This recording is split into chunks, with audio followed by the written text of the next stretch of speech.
Good morning, Gamecock fans. Today is Thursday, April 10th, the year of our Lord 2025, and this is Coffee with JC Shurburtt.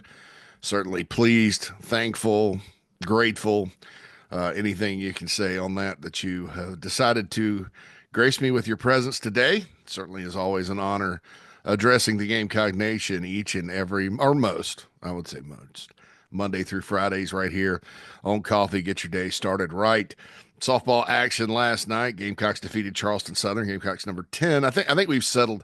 There's like 4 or 5 softball polls, and then the same was true in baseball for a while before I think most major media outlets, this one included, kind of coalesced around the D1 rankings. I think the NCAA has them listed first, so most people cite D1. Oh, yeah, smart. That's probably where all the big wigs that cover college baseball are. Kendall Rogers and all those guys. I've known Kendall for years. I used to work with him at rivals.com. Great guy, great super guy, knows the game, loves the game, and all that. But softball hadn't quite done that, I don't think. Or maybe it's just our market, because there's more attention on softball this year with Ashley Chastain Woodard, and they're winning, so it's a bright spot. But I think, according to Gamecocks Online, we've settled on 10th for now. I did read somewhere, and I don't know where to find this, so maybe somebody can help me. The college softball RPI, Gamecocks are number one. So I don't know what they use. Again, this is all kind of new. Um, but if you're number one in the RPI and it's used as a metric at all for selection, that's pretty good. I have some home games on Beckham Field if this continues. Big series at Arkansas for that team this weekend. Baseball tonight. Gamecocks and Aggies. The pitching rotation announced yesterday. Jake McCoy will get the start Thursday, Matt Becker on Friday, and TBA on Saturday. So we will see how things go. With that, little surprised, Becker is in. I know Jarvis Evans was pitching pretty well until Mississippi State.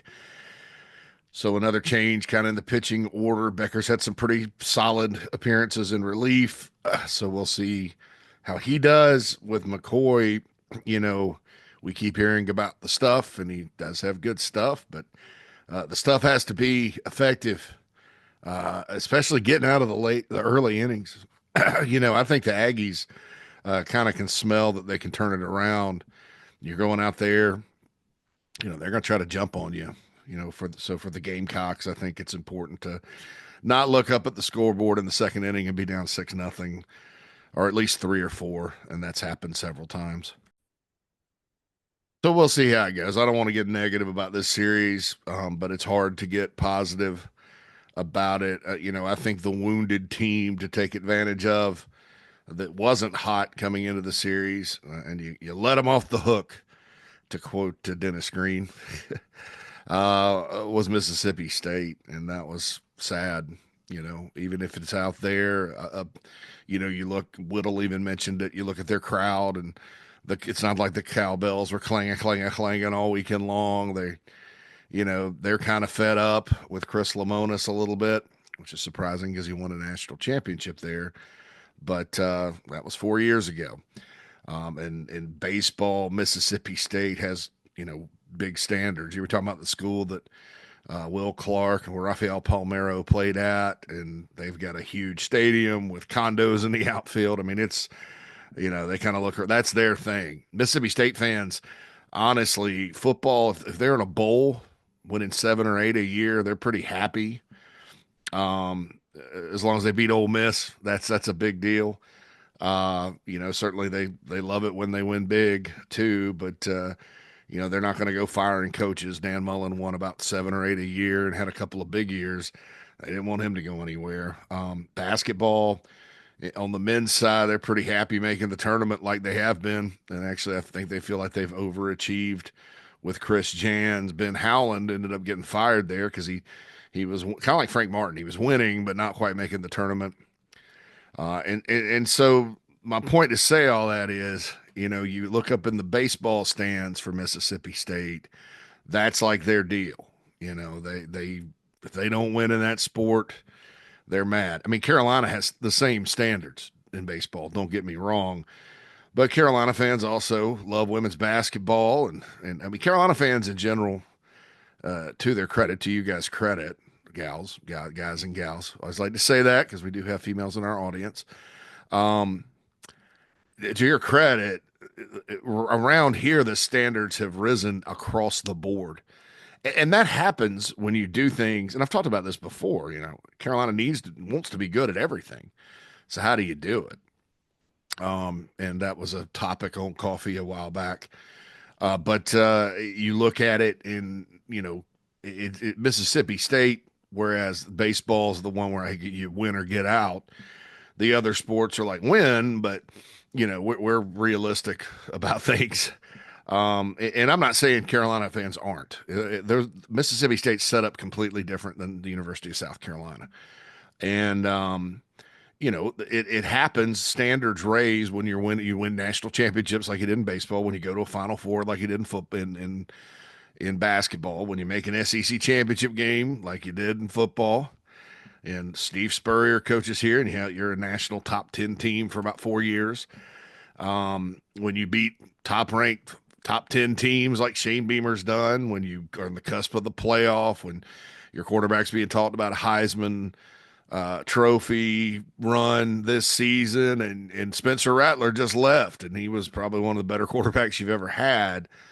The standards go up when ticket prices go up, when facilities improve, it goes up.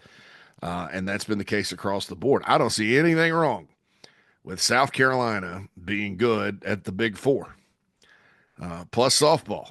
I think Ashley Chastain Woodard has proven this year so far, being in the top 10, that, you can inject life into programs around here and win. I think Lamont Paris did it last year in men's basketball. I think baseball's been a sore subject, honestly, since Ray Tanner decided to take the athletics director job. And I don't, once this season either mercifully comes to an end or ends in a miraculous run in the NCAA tournament or to the NCAA tournament in baseball, I think honestly, it sounds weird to say after 1 year of a coach, but the baseball program will be at a crossroads, in my opinion.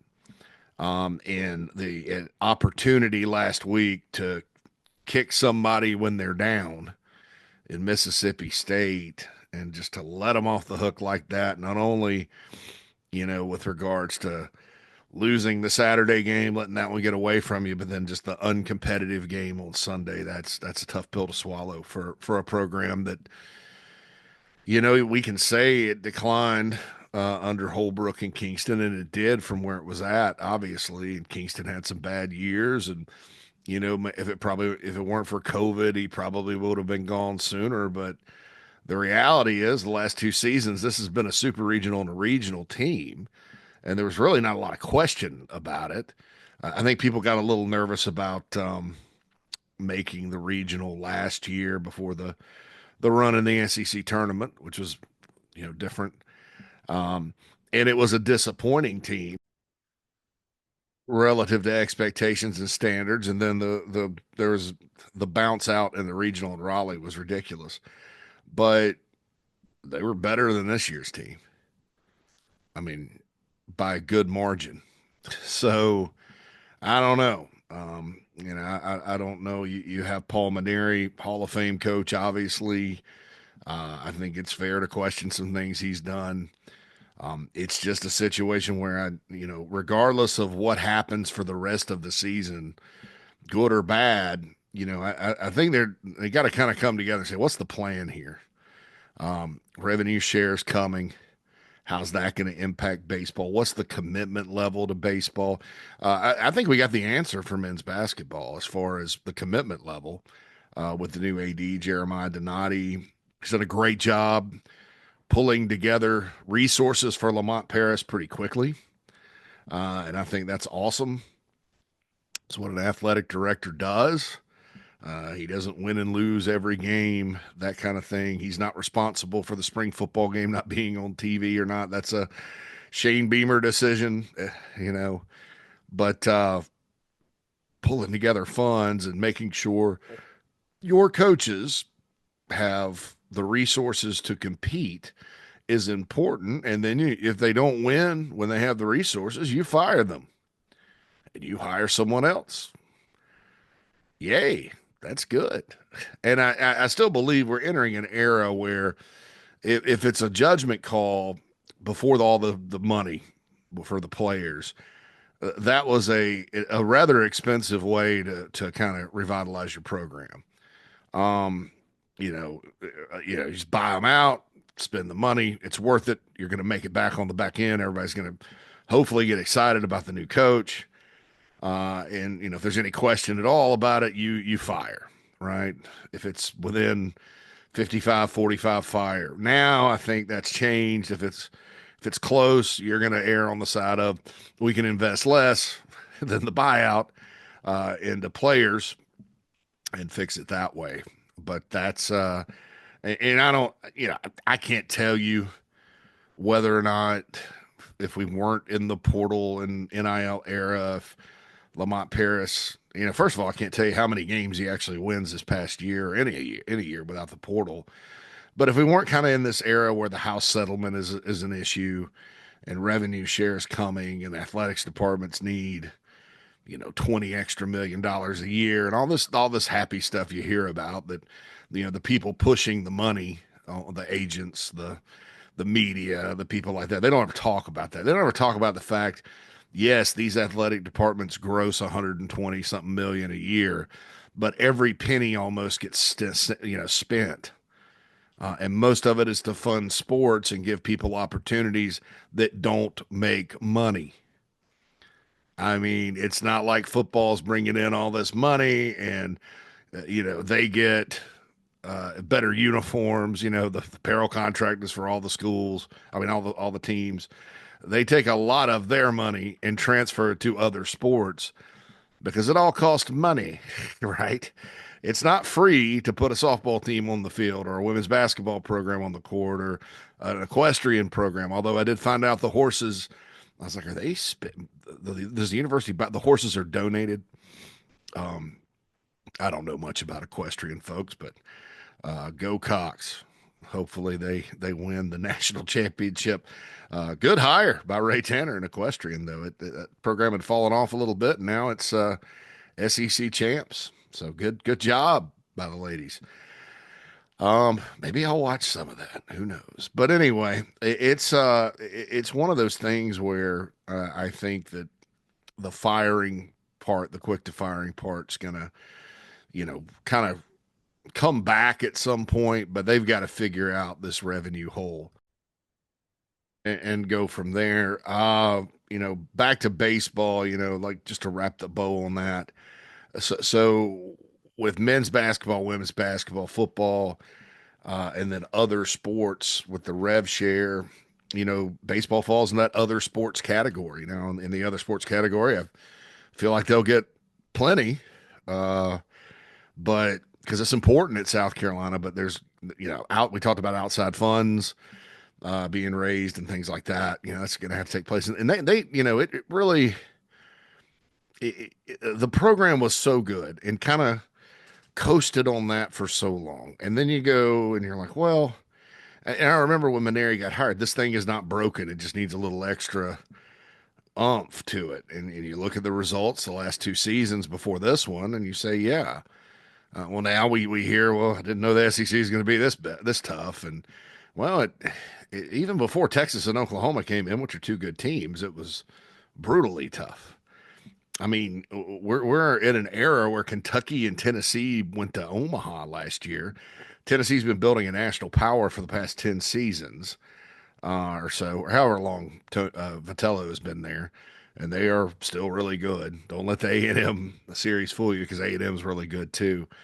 So we're in this era where the SEC's dominant. He was at LSU watching baseball games. I mean, I'm not questioning the guy. I'm just saying it's surprising to me that it was this big of a surprise and there are this many holes. And so, so this is like, okay, so Chad Holbrook had 2 seasons where he didn't make the tournament and was out. 3 of 5, the other 3 years, super regional, where he got upset by Maryland. That was kind of the beginning of the end. That was shocking because that had never happened. A regional at home, the Gamecocks just had never lost. They'd never lost one at Founders Park at all. And really, I don't think Tanner ever lost a regional at home. I'm trying to think, a regional, not a super, a regional. I don't think he ever did at home, Sarge or. So that was a shock. When was that? 2014.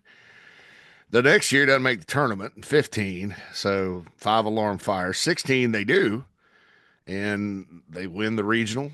UNC Wilmington came back and won a epic doubleheader that day, and then Oklahoma State had beaten Clemson, so Founders Park got a super and 2-0. Bleh. Series sweep by the Cowboys. They were really hot, and the field was really hot. I think it was a couple of noon first pitches, and it was brutal in Columbia at the time. And so, the next year they didn't make the tournament again. He's out. So Kingston has this long journey. You have COVID. You have the regional in 2021 that they blew. Super regional the first year, which looked promising. Supers when they lost to Florida, and then of course the disaster in Raleigh, where James Madison eliminated them last year. But you look at that, it's kind of like, okay, the program's down, it's treading water. Now this is happening again, where Carolina is just not one of the better programs, and it's the third coach since Tanner. And so I think we all need to, as people outside and then the people on the inside, need to step back, say the past is the past. How is South Carolina baseball going to compete in this new era? And come up with a plan to do it. I'm not saying there's not a plan. Baseball's well funded here. It's important. All that good stuff. I used to handle the NIL part of it. It's a good program, but I do think that when you start thinking about long term and near term, there needs to be just kind of okay, we were once great. Let's just admit we're not anymore, and see what we can do to get back there. I think that this has gone on for too long, and with every new coach, I mean, Holbrook missed the tournament twice with pretty good teams. They were kind of in the hunt, but it just didn't work out. Kingston had some teams that just were not competitive, 8-22 in the league or whatever. Injuries had a lot to do with that. This team has serious issues. Serious. And it's like, okay, this has happened too often, no matter who the coach has been, what's going on, what we need to do. And we'll go from there. Didn't mean to talk about baseball that long. Today in football topic land, I was listening to Sean Elliott's media availability a couple days ago, and something stood out to me. I've been saying this about Josh Simon for a long time. I'm kind of shocked he's not higher up on draft boards. I'm kind of shocked about that with a lot of folks. The Athletic, which take it for what it's worth from that organization with the NFL draft, but they don't have Torricelli Simpkins getting drafted. Surprised me there. They have, I think Simon was late round. O'Donnell Fortune is not a projection to be drafted. So I don't know. I need to go look at the other players. I'll tell you this, they have Rocket Sanders as a late round pick and like the 26th running back. I don't know what planet anybody, including the NFL scouts, if they're saying that, are living on, unless it's his injury situation. Because with running backs, they kind of cycle them through. Health is very important. But I don't care who drafts him in what round. I mean, if he's healthy, he's as NFL as I've ever seen. I mean, he's 228 pounds. He runs 4.5, breakaway speed. He's got soft hands. That's the kind of back I think the NFL wants. Watch him go someplace like the Chiefs. They kind of pick him up late quietly. And then he's in the Super Bowl in a couple of years. And everyone's like, where'd this guy come from? Well, he came from South Carolina and before that Arkansas, and he's a wide receiver recruit. But but Josh Simon, and Elliott nailed it. It's something I've been saying. His gift was the yak. Now the yak, it's yards after catch. He was really one of the only guys on the team last year, folks, if you think about it, that was really good at yards after catch. If you remember the Delvon Campbell breakout game against Missouri, he had yards after catch, right? I mean, we were all in that Missouri game kind of stunned, not stunned, but I mean, I was sitting there and, oh, Jared Brown houses a wide receiver screen. I haven't seen that before. Delvon Campbell catches it and runs through, breaks a tackle and turns up field and boom, boom. And you watch other teams and that's happened. That didn't happen often enough for Carolina last year, with the exception of Josh Simon. And he did it in 2023. People want to know the difference between Trey Knox and Josh Simon. It was what Josh Simon did after the catch compared to Trey Knox. Trey Knox is a good player. Trey Knox would catch it, fall forward most of the time.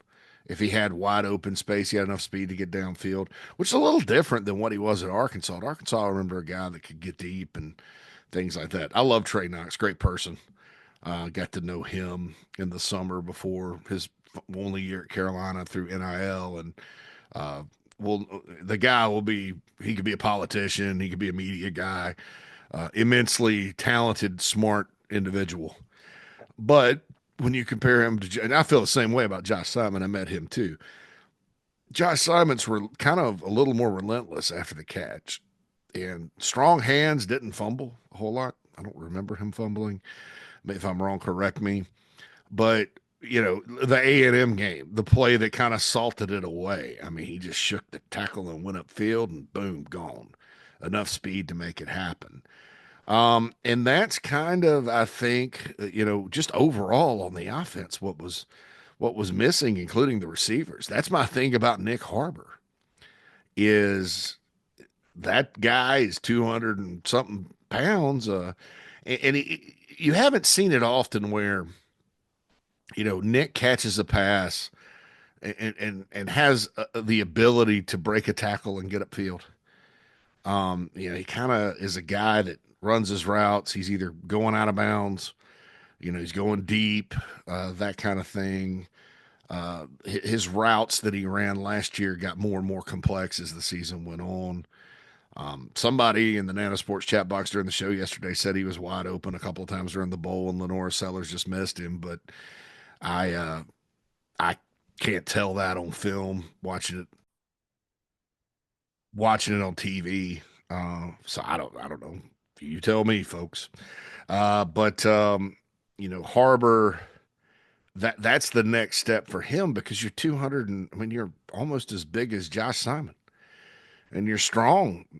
Nick Harbor, the guys at PFF graded him poorly in perimeter blocking, but that's not what the coaching staff thinks, and that's not what I saw. I saw a really good perimeter blocker last year, a guy that you wouldn't know, track athlete, good block, but he's really good, and he's big, and he should be, because 95% of the players that are covering him are going to be significantly smaller and less strong. So that's what I want to see out of Nick Harbor, and really, frankly, all the receivers. Mazeo Bennett, Ventravius Jacobs, Jared Brown had the one screen where he housed it, but if you look at Brown, you understand, like, he breaks a couple of tackles, he's gone. I mean, he can go. And in football, and offensive football in particular, that's so valuable, because sometimes the 5-yard check down is open, and when you have a guy that can break tackles, and that turns into a 20-yard gain, right? And that was that. If there was one thing that I looked at last year in the receiving room that was missing, it was that. And then thankfully Delvon Campbell did it in the Missouri game. But that's what I'm looking for. And so with the tight ends, you kind of want that. And Sean Elliott kind of mentioned explosiveness and yards, what they do with the ball in their hands. And I think that's the key to replacing Josh Simon this year. Michael Smith is out. I think he's certainly capable. True freshmen like Smith, and then at receiver, Mazeo Bennett, they're probably, going to be less good at that. As far as just because their strength, they haven't been in a college strength program for that long. Now, Donovan Murph is kind of a naturally strong kid, so maybe him. But, you don't really expect that.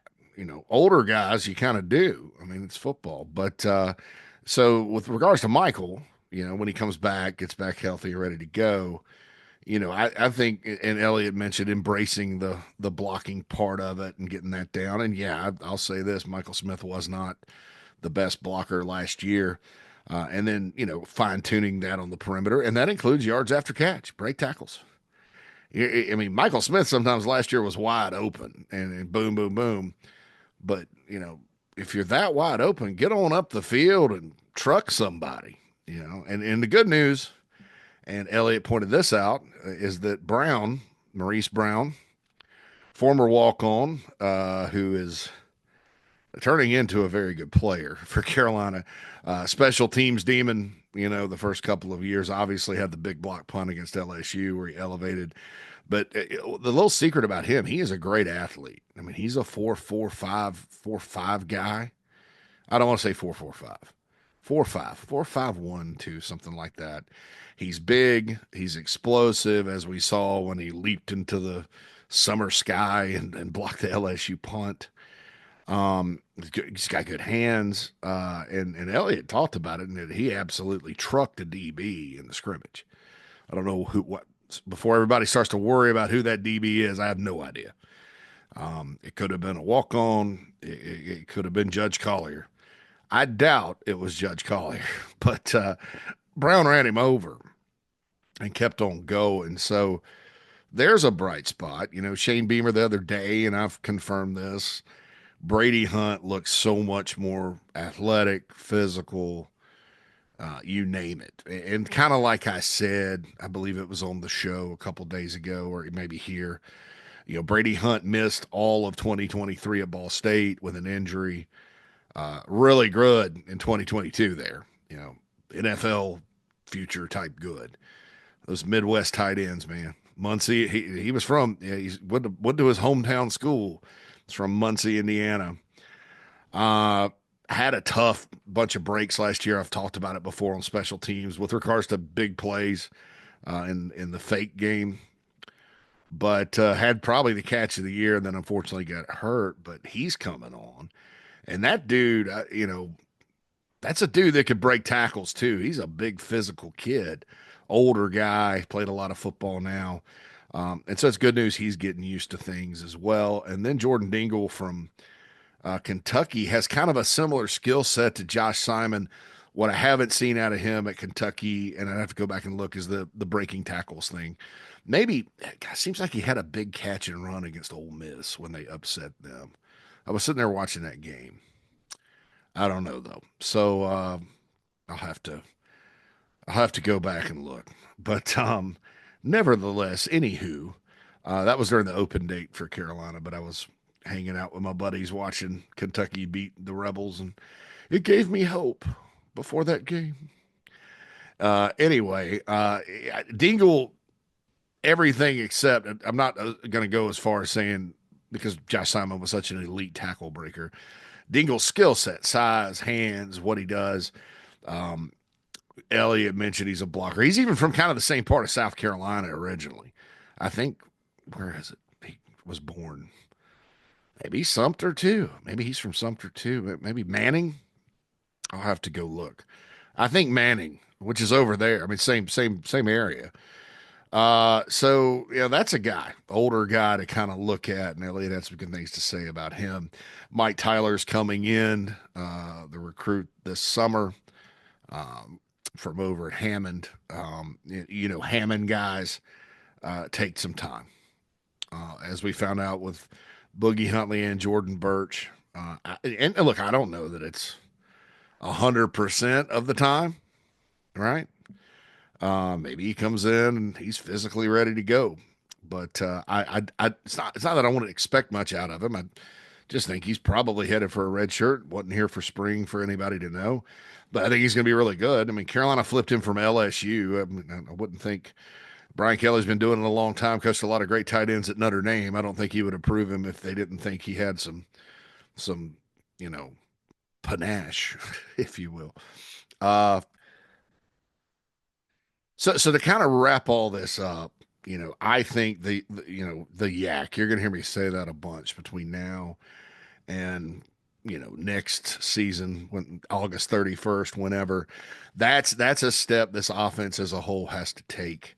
Um, Not necessarily the running backs. I thought Attaway and Sanders, when they caught, certainly Rocket Sanders broke tackles, and Oscar Attaway did as well.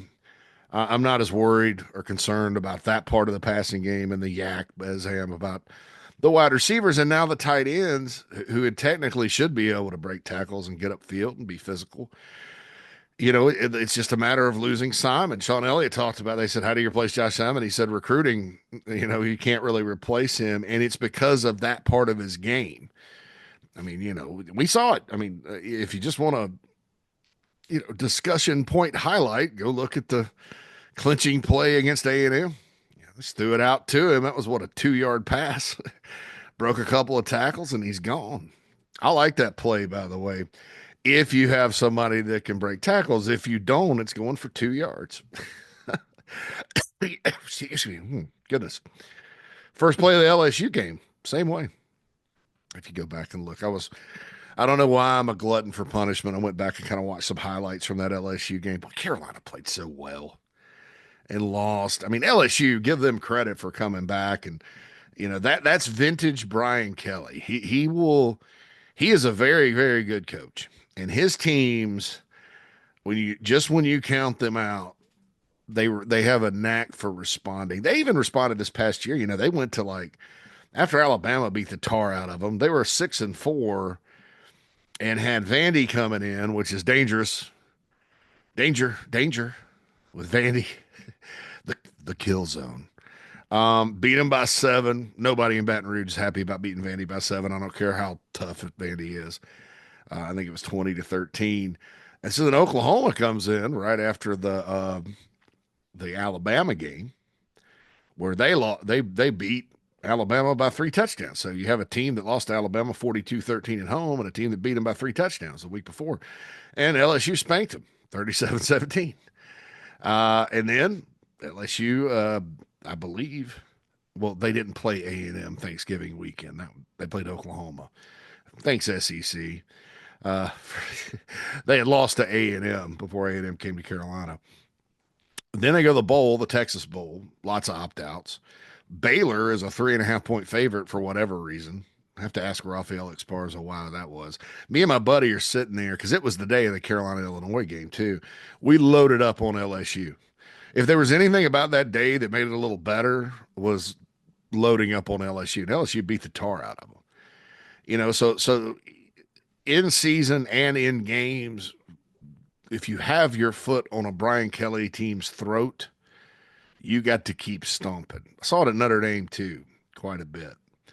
And that's just kind of what happened that day. LaNorris doesn't get hurt, if Carolina's not screwed by the refs, obviously they still win, in my opinion.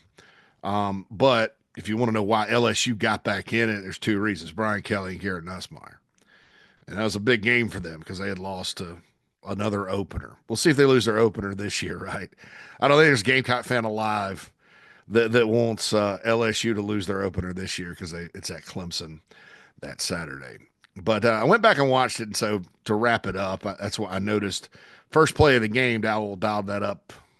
It's the first play. I think it was the first play to Josh Simon, and he broke 2 or 3 tackles and a 2-yard gain went to a 13-yard gain. I think that if you want the offense to go really to that next level, and you're not depending just on the run game and LaNorris Sellers' wheels and somebody being wide open,